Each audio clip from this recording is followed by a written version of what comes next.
മാവേലിക്കര നിയോജക മണ്ഡലത്തിലെ രാഷ്ട്രീയ ചിത്രം ഇത്തവണ ഏറെ സങ്കീർണവും എന്നാൽ ആവേശകരവുമാണ്. കേരളത്തിലെ മികച്ച എംഎൽഎമാരുടെ പട്ടികയിൽ ഒന്നാം സ്ഥാനം നേടിയ MS അരുൺകുമാറിന്റെ ജനകീയ ഇടപെടലുകളും വികസന നേട്ടങ്ങളുമാണ് നിലവിൽ LDFന്റെ കരുത്ത്.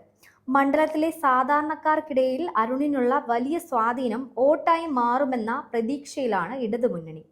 എന്നാൽ അരുൺകുമാർ എന്ന വ്യക്തിക്കുള്ള മികച്ച ഇമേജ് മാത്രം മണ്ഡലം നിലനിർത്താൻ സഹായിക്കുമോ എന്ന ആശങ്കയും രാഷ്ട്രീയ നിരീക്ഷകർ പങ്കുവെക്കുന്നുണ്ട്. കാരണം മറുഭാഗത്ത് UDFും NDAയും അതീവ ജാഗ്രതയോടെയും കൃത്യമായ രാഷ്ട്രീയ തന്ത്രങ്ങളോടെയുമാണ് ഇത്തവണ പോരാട്ടത്തിന് ഇറങ്ങിയിരിക്കുന്നത്. കഴിഞ്ഞ തവണത്തേക്കാൾ രാഷ്ട്രീയ സാഹചര്യങ്ങളിൽ മാറ്റം വന്നതും ഭരണവിരുദ്ധ വികാരവും മറ്റു പാർട്ടികളുടെ വോട്ട് വിഹിതവും വർദ്ധിപ്പിക്കാൻ കാരണമായേക്കാം. വികസന തുടർച്ച എന്ന അരുൺകുമാറിന്റെ ആത്മവിശ്വാസവും രാഷ്ട്രീയ അനിശ്ചിതത്വങ്ങൾ നിറഞ്ഞ മറ്റു പാർട്ടികളുടെ വെല്ലുവിളികളും നേർക്കുനേർ വരുമ്പോൾ മാവേലിക്കരയിൽ ഇത്തവണ കടുത്ത പോരാട്ടമാണ് നടക്കുന്നത്. രാഷ്ട്രീയ പോരാട്ടം മുറുകുമ്പോൾ മാവേലിക്കരയുടെ വിധി നിർണ്ണയിക്കാൻ ജനങ്ങൾ സജ്ജരായി കഴിഞ്ഞു.